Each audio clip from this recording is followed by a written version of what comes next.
Fala pessoal, beleza? Voltando aqui para mais um vídeo. E pessoal, no vídeo de hoje vou começar uma série nova aqui no canal. O nome dessa série vai se chamar Por que eu invisto em...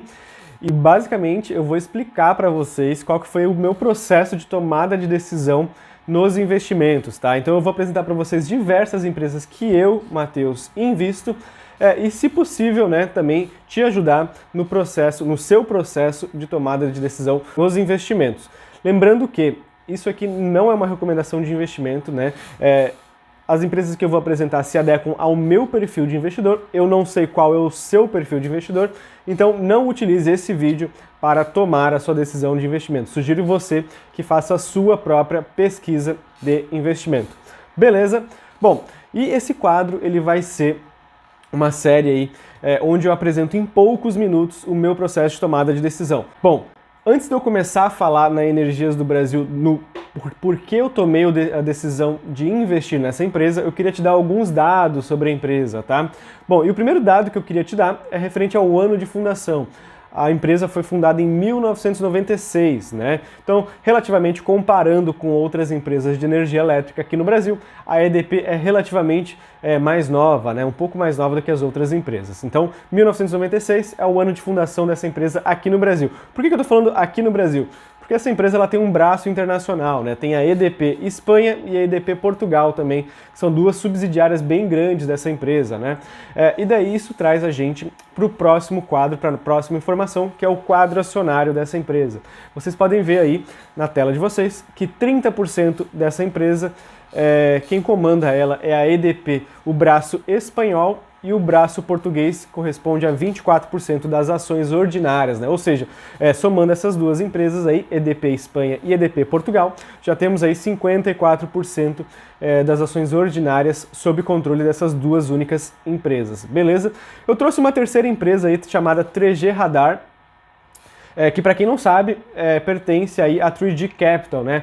A 3G Capital do nosso Jorge Paulo Lema, né? O famoso bilionário aí brasileiro que comanda a Ambev também. O próximo tópico que eu queria falar para vocês é referente aos indicadores da Energias do Brasil. E antes de eu falar dos indicadores, eu tenho que dar uma informação para vocês de que eu sou mentor de investimentos. Então, se você se interessa a investir em empresas, eu posso te ajudar através de uma mentoria individual de investimentos, onde eu explico todo o passo a passo de como eu faço os meus investimentos e tenho esses resultados que vão aparecer aí na sua tela.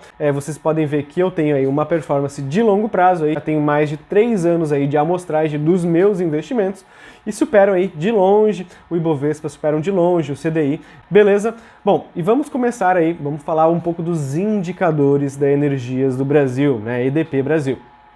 O principal indicador deles e do porquê eu tomei a decisão de investimento é baseado no valuation da empresa, né? A gente tem aí 3 indicadores de valuation muito importantes. O primeiro indicador de valuation é o PL, tá? O PL da Energias do Brasil está em 5,98 vezes, né? Isso significa que demoraria em lucros para você acumular 5,98 anos o preço que você paga hoje. Se você tiver interesse, de novo, né, eu tenho uma mentoria individual onde eu posso te explicar todos esses indicadores, né? O segundo indicador muito importante nessa tomada de decisão é um indicador chamado EV/EBITDA, né, de apenas 4,57 vezes. O terceiro indicador muito importante é o chamado Dividend Yield, né? O Dividend Yield nos últimos 12 meses dessa empresa foram de 9,86%, né? Isso significa que se você tivesse investido há um ano atrás, você teria recebido 9,86% de dividendos na sua conta, investindo nas ações da Energias do Brasil. Olha que maravilha, né? O dinheiro aí pingando na sua conta de forma passiva. Como é que está a dívida dessa empresa, né? E a dívida da Energias do Brasil está de forma bem controlada, tá? Nessa imagem que vai aparecer na tela de vocês, vocês conseguem ver que a dívida, apesar de crescente, ela está muito sustentável, né? E ela tem uma relação, inclusive, apesar de a dívida ser mais alta, né? Olha que curioso, ela está numa relação menor sobre dívida líquida versus EBITDA, tá? No ano de 2020 ela estava em 2,4, agora ela está duas vezes apenas dívida líquida sobre EBITDA. O que vocês vão ver, né, se vocês analisarem outras empresas de energia elétrica no Brasil, vocês vão ver que historicamente são empresas bem endividadas. Só que a qualidade dessa dívida é geralmente com juros mais baixos, tá? Então, mais importante do que a gente analisar o montante total da dívida, é a gente analisar a relação dela versus o EBITDA. Partindo para o próximo tópico, a gente consegue analisar um fator muito importante, né? Um fator chamado de ROI, que é retorno sobre o patrimônio líquido, no Return on Equity. O Return on Equity da Energias do Brasil é de 17,5%, tá? Isso é um retorno bom, não é excepcional, não é um dos maiores que eu já vi, mas é um retorno bom, tá? Então, entendo que a Energias do Brasil é uma empresa de qualidade, sim, e é uma qualidade muito boa, tá? Em questões de margem dessa empresa, tá? Ela tem 11,4% de margem. Não é, de novo, não é uma das maiores margens que a gente já viu aí, seja no setor, seja no universo de empresas investíveis, mas é uma margem ok, tá? 11,4% é uma margem ok. E um dos fatores aí, talvez um dos principais fatores que me levou a investir na Energias do Brasil é o crescimento dessa empresa, tá? A gente pode ver esse crescimento através de alguns números, né? O principal fator de crescimento aí é esse gráfico histórico do crescimento de receita e lucros dessa empresa, tá? No último ano, ela teve 18,8 bilhões de reais em receita e desses 18,8, 2,1 bilhões foram lucro, né? Então, olha, quantidade de lucro aí bem expressiva. E na foto aí a gente consegue ver, né, que lá atrás, lá em 2009, esse número era muito menor, era algo em torno de 4 bilhões de receita para mais ou menos aí 600 milhões de lucro. É todo o crescimento que teve aí a linha de receita e lucro desta empresa. E outro indicador importante referente ao lucro é a distribuição do lucro através do indicador chamado de payout, tá? E nesse gráfico aí que vai aparecer na tela de vocês, a gente consegue ver que ela distribuiu em média aí nos últimos anos 54% do lucro, 54% de payout dos últimos anos, tá? E por que esse número é importante na Energias do Brasil? Porque ele vai determinar a taxa de crescimento futura da empresa. Porque quanto menor o payout, significa que mais a empresa está retendo lucro para reinvestir nas suas próprias operações. A gente consegue ver aí, eu puxei do último relatório trimestral da empresa, um indicador chamado de CAPEX, que é o Capital Expenditure. Não quero complicar aqui, que é basicamente o quanto a empresa pretende investir nos próximos anos. E a gente vê ali que entre 2021 até 2025, a empresa vai investir mais de 6 bilhões de reais, né? Sendo 38% para expansão, 32% para melhoria das operações que ela já tem, e 30% aí é como se fosse uma reserva de perdas, né? Eventual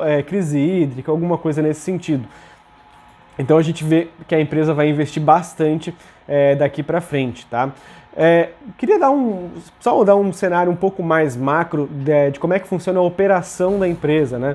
Vocês conseguem ver aí na parte da direita, tá, onde aparece o mapa do Brasil, as operações que essa empresa está atuando. Então você vê que ela distribui energias aí no estado de São Paulo, Santa Catarina, Espírito Santo, né, além de ter outras usinas hidrelétricas, alguma coisa de planta solar, tem uma termoelétrica lá no Nordeste, enfim. Então é legal a gente ter essa imagem, né, de como a empresa opera aí geograficamente. Você vê que ela não está exposta apenas a uma região específica, ela está bem diversificada. E tem um gráfico interessante que pouca gente mostra, que é o gráfico da rentabilidade histórica com dividendos, tá? E você consegue ver aí que nos últimos 5 anos, se você tivesse investido nas ações da Energias do Brasil, você teria uma rentabilidade com dividendos, tá, de 168%, né? E diz aí qual renda fixa te deu esse retorno aí nos últimos 5 anos. Muito difícil, né? Acho que, inclusive, na verdade, nenhuma renda fixa te entregou esse retorno nos últimos 5 anos. Fechando aqui, tá, os principais motivos pelo qual eu investi nas ações da Energias do Brasil foram, primeiro, valuation atraente, né? Então a gente vê ali múltiplos baixos, PL de 6 vezes, EV/EBITDA de 4,5 vezes, né? Segundo, pagamento de dividendos, né? No último ano aí ela deu 10% de dividendos aí com um payout baixo. Então, mesmo distribuindo metade do lucro, ela ainda distribuiu muito lucro para o acionista, né? E o crescimento futuro dela aí é um dos fatores que me levou a investir nas ações da Energias do Brasil. Esqueci de finalizar esse vídeo, então se você curtiu, não esquece de deixar o seu like aqui embaixo e compartilhar com quem você acha que tem interesse. Isso, além de me ajudar, isso ajuda também mais uma pessoa a investir melhor. Beleza, pessoal? Até a próxima!